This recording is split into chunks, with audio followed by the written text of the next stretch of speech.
The Golden Bowl by Marjorie Cowley. Read by Brian Henderson. This reading is made for educational purposes only. All rights reserved to the author and to the publishers. Chapter 13. A Bargain Struck. Nari, Sita called to his wife, give us an early supper. These children need rest. He and Jomar left the workshop. Zepha served a simple meal of cucumbers, onions, and tomatoes before sitting down with the others. Jomar was so tired he thought he might fall asleep at the table. You've invited the girl to stay the night, Nari said to her husband. Where's she supposed to sleep? The workroom, Sita answered. It's always empty at night. We've no extra cot, Nari said. She'll have to sleep on the floor. Sita turned to Jomar. After Zepha cleans up, Nari will get her settled in the workroom. I'll show you where you'll sleep. A wide reed bench separated the sleeping quarters from the kitchen area. Behind the bench were 3 wooden cots with mattresses of braided reed lacing. When Sita bent down to tenderly touch the folded cotton blankets on one of the cots, Jomar knew this had been his son's bed. I'm going out to a little shop near here where craftsmen gather, Sita said quietly. I need to be with my old friends for a while. Friends, Jomar said wistfully to himself. His farm was located far from the nearest village, and the long workday left him no time to be with people other than his family. He wanted friends, but how would he be able to make them here in the city? The long day was finally turning into night. Spreading one blanket over the cot's reed lacing, Jomar sat down on the bed and took off his tunic. He covered himself with the other blanket and left his tunic on top of it. Humming Zepha's lullaby under his breath, Jomar was asleep in moments. He awoke in darkness. From the workshop came the low thrum of a lyre with deep and haunting tones. For a brief moment, the individual notes wove themselves into a small tapestry of patterns, then stopped. Faint echoes of music hung in the air before disappearing entirely. I'm dreaming, Jomar said to himself. Then he heard the stirrings of Nari and Sita and their drowsy, half-formed conversation. What is it? That music. In the workshop. The lyre? Who? Nari got out of bed. I'm going to thrash that girl. Jomar sprang up from his cot. Don't hurt her! Wrapping a blanket around his waist, he stumbled toward the workshop. Nari was ahead of him. She searched that room like a common thief, took the covering off the lyre, and played on it. Sita lit an oil lamp and held it high as he entered the workshop. Its glow caught Zepha cowering on the floor next to a tall lyre, whose cloth cover lay puddled at her feet. Jomar thrust himself protectively in front of Zepha, but Nari moved toward her as if he were invisible. Nari, leave her be, Sita shouted. You're right. She shouldn't have touched the lyre. But didn't you hear the music she made? As if struck, Nari stopped moving. Sita turned toward Jomar. Who taught her to play like that?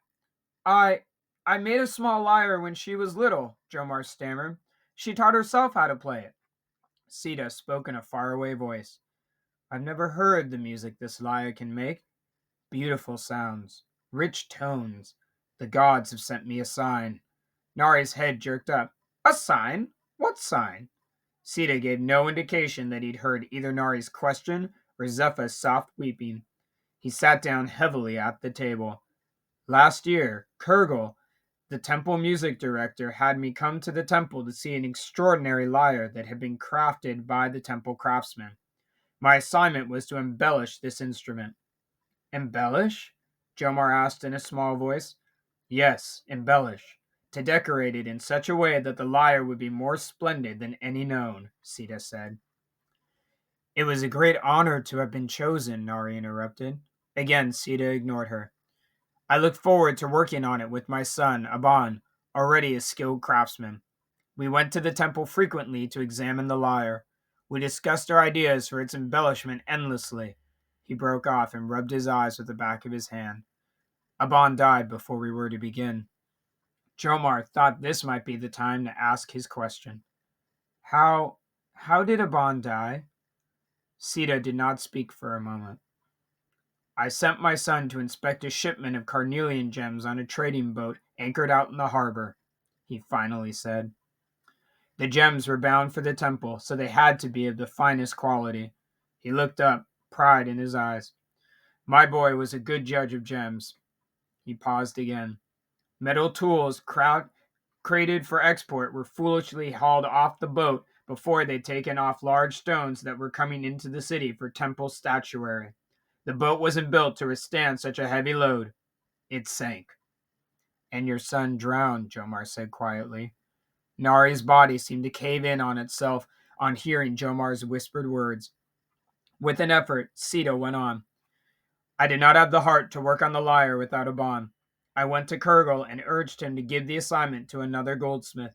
He refused to do so, and had the lyre strung so it could be played at the coming New Year celebration without my embellishment. Then Kurgal, always so sympathetic, had a sudden change of heart. He threatened me with the loss of my temple position if I refused to complete the lyre in time for the ceremony. When I reluctantly agreed, he immediately had the lyre brought to my workshop. Sita sat in his chair without moving, then spoke in a thick voice. I agreed because I thought I would not be able to withstand the loss of both my son and my occupation. He rose and entered the workshop to speak gently to Zephyr, still huddled on the floor. The gods have brought you here to let me hear the glorious tones of the lyre. You will inspire me as I work on it. Nari broke in. No, only temple musicians are allowed to play that instrument. Sita dismissed what she said with a cutting gesture. I will hear Zephyr play on it only for a short while. After we start the gold work, it can't be played. Nari shook her head in disbelief. Your new apprentice is a farm boy who knows nothing. Nothing! Now you would open this house to another ignorant stranger from the country? Someone who dares touch the temple lyre? Her voice was raspy. If the girl stays, she'll work for me. Sita's lips tightened. And when I ask her, she'll play for me. A bargain had been struck, but Jomar's only thought was that Zephyr would be safe for as long as she lived here. Thank you, he said to Sita. He grasped Zephyr's hand, prompting her. Zephyr stood. Thank you, she echoed. You'll do my bidding, so don't think you'll lead an easy life of music making, Nari said. On the day the lyre is finished, you'll go. Jomar caught a flash of resentment in Zephyr's eyes and squeezed her hand in warning. This house was now his sister's refuge, a walled sanctuary within a city full of dangers. Enough talk. We'll sleep, Sita said. Tomorrow will be a long work day. Chapter 14. Necklace for a High Priestess. Jomar awoke to find his only garment still damp, spread out on his blanket. Zephyr had kept her word despite the turbulent night. At home, his dirty tunic would have been washed by his mother, not his sister. He got up and dressed quickly. In the cooking area, Zephyr was preparing wheat porridge for the morning meal. Nari hovered near her, clucking and giving orders. We don't serve plain mush in this house. Add nuts and honey for flavor. When Zephyr put a steaming bowl in front of him, Jomar saw that her hands were shaking. He looked up at her, pointed to his tunic, and nodded his thanks. She smiled weakly. Sita beckoned to Jomar from the workroom. Quickly swallowing down his porridge, Jomar left the kitchen. He looked at the shrouded lyre with new eyes, but it seemed they were not going to work on it today. Instead, Sita took down a wooden tray from a high shelf and put it on one of the work tables. A dozen small, delicately veined leaves of gold lay in a circle on the tray. Lapis beads alternated with those of translucent red carnelian inside the ring of gold leaves. Sita bent to gently blow away the dust that had settled over the beads. The High Priestess Batati ordered this necklace some time ago. Aban worked on it and wanted to do the stringing himself. I put it away when he died, but now you will do it. I don't see as well as I used to, but your eyes are young and keen, as his were. I'll get you started. Sitting at the work table with Jomar, Sita held up a length of thin rolled sheep gut, then ran one end of it along a small cake of beeswax. This makes the threading easier. Squinting and holding a carnelian bead close to his face, he worked the thread through the hole in the bead, then repeated the process with 2 lapis beads. Next comes a leaf of gold. Lapis and gold go well together. The leaves are delicate. Handle them carefully. Repeat the pattern until the necklace is complete and secure. Jomar pointed toward the 3 bowls that held the unworked gems. How do rough stones like that turn into these perfect beads? Someday I'll show you how it's done, but now you'll string the necklace. Sita placed Jomar in front of the tray, then went over to the lyre and removed its cloth covering. Jomar gasped. In the darkness of the night, he had seen almost nothing of the lyre. He thought it would be an unadorned wood and gut stringed instrument. Instead, it was as tall as Zephyr. On a panel in front of the lyre, there were 4 lively scenes made with inlaid shell depicting human and animal figures. But it's already decorated, Jomar said. What more is needed? You'll see, Sita said impatiently. He slid the lyre to a sunny spot and began to examine the instrument with such concentration that Jomar felt that he was alone in the workroom. With an act of will, Jomar made himself turn his attention to the task of stringing the necklace. He worked slowly, trying to imitate Sita's smooth, sure movements. Halfway through his assignment, he studied his calloused hands, still covered with cuts from his work at the reservoir. He couldn't believe a farmer's son was shaping the delicate piece in front of him. Jomar worked on, finally needing only one more lapis bead to complete the necklace. It wasn't on the tray! Furtively, he bent down to search the floor, but it had been swept clean. His mind leapt. Zephyr had spent the night in the workroom, alone. Could she have taken the bead? With a jolt, Jomar remembered the merchant in the bazaar holding up a strand of blue beads. How mother would love that necklace, Zephyr had said. Was she secretly planning to return to the farm with a lavish gift for their mother? Jomar could hear the beating of his heart. What if there aren't enough gold leaves or beads to maintain the pattern? He asked Sita quietly. Sita looked up, frowning. Part of a goldsmith's job is to work that out before beginning something new. Why do you ask? Jomar tried to keep the panic out of his voice. One lapis bead is missing. His words dried up, but he was aware of the sweat on his body. Sita came to the work table and stared at the tray, his lips compressed into a straight line. You'll learn how to make a bead sooner than I thought, he snapped. With abrupt motions, Sita selected a piece of lapis from the clay bowl and steadied it between wood pincers that were attached to the table. Then he poured a brace of sand on top of the gemstone. Picking up what looked like a miniature bow and arrow, he wound the bowstring around it. By pushing and pulling the bow, Sita made the drill spin so fast that its rotations were a blur, like Jomar's mind. He had trouble following what Sita was doing. After a short while, Sita held up the lapis bead for Jomar to see that a narrow hole had been neatly bored through the gem. After you polish this with sand and wool, you can complete the necklace, he said coldly. Jomar found it difficult to meet his gaze. Now that we know that a bead is missing, will you count the unworked gems in the clay bowls? Sita's eyes had a piercing gaze of a hawk. I don't need to. They've been counted by the temple and by me. Chapter 15. An Assignment. Entering the workshop, Zephyr put down 2 bowls of lentil and barley soup for the midday meal. Her eyes opened wide when she saw the lapis beads with tiny yellow flecks embedded in them. Those blue stones look like small fragments of the starry night sky, she said, putting out a hand as if to touch them. Then her face flushed and she bounded out of the room. Sita sat down at the table. Your sister speaks like a poet. To Jomar, Zephyr's tense, quick movements made her seem like someone with a guilty secret. She's always making up songs, he said, trying to keep his voice light. Is this what you mean about being a poet? Sita nodded. Her words make you see things in a new way. In spite of what's happened, I want to hear her songs played on the temple lyre before she goes. In spite of what's happened, this was proof that Sita believed Zephyr had taken the bead. After their meal was finished, Sita rose and took the drinking straw down from a shelf. Tomorrow you and I will start working on the lyre, but I want you to deliver this to the high priestess today. Jomar was startled. I'm to go alone? Sita's expression was somber. I have work to do. Jomar suspected he was being tested. How could he prove to Sita that he made the delivery to the high priestess?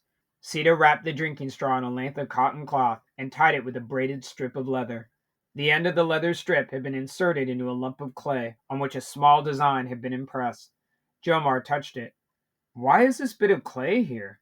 Sita picked up a small cylinder of black stone and showed it to Jomar.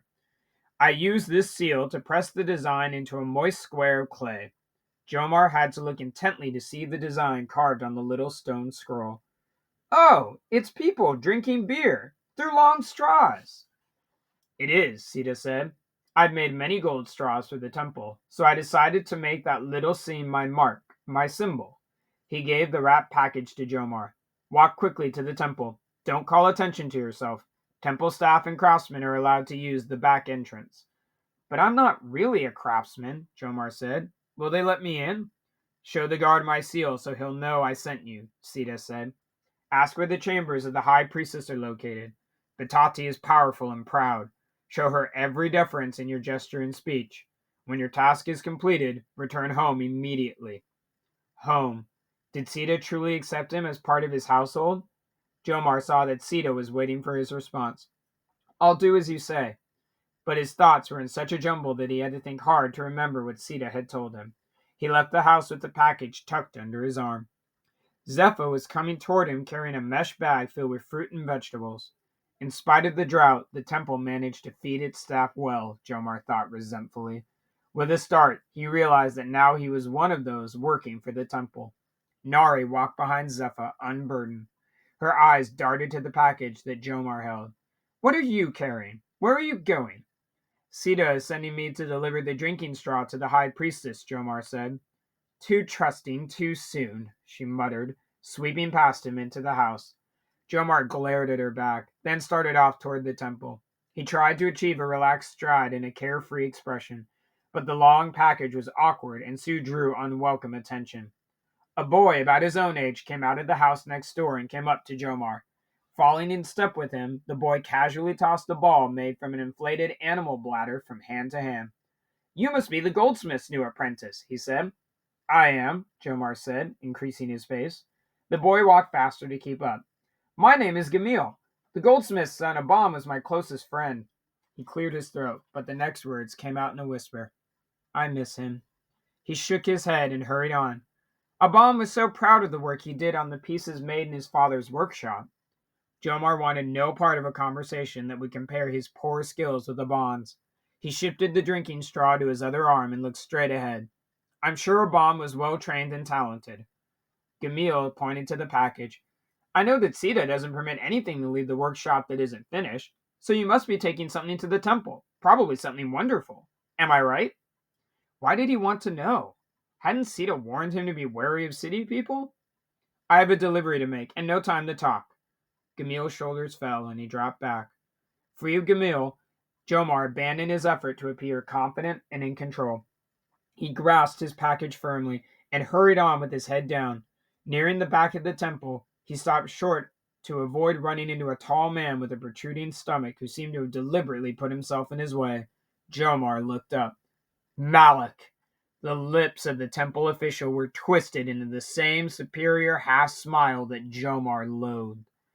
Ah, the farm boy. I've been looking for you. Didn't you say you would be apprenticing with a goldsmith named Sita? Malik reached out and grasped Jomar's free arm.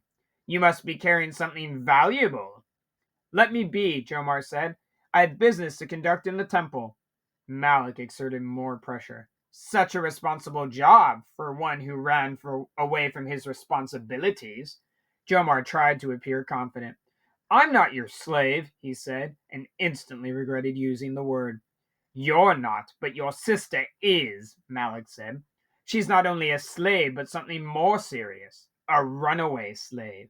Do you know the penalties received for escaping? Jomar thought of Katnu's wounds, and his stomach twisted into a knot. I'm sure they're severe. Oh, yes. Malik's grip dug into Jomar's arm. Branding, flogging, and worse. I too am on my way to the temple to receive my next assignment. I'll find out where your goldsmith lives and soon come calling. I'm sure he'll be interested in knowing more about his new apprentice and his young sister. Malik flung open the back door of the temple and disappeared. Only the task that Sita had given him prevented Jomar from sliding into a numbing despair.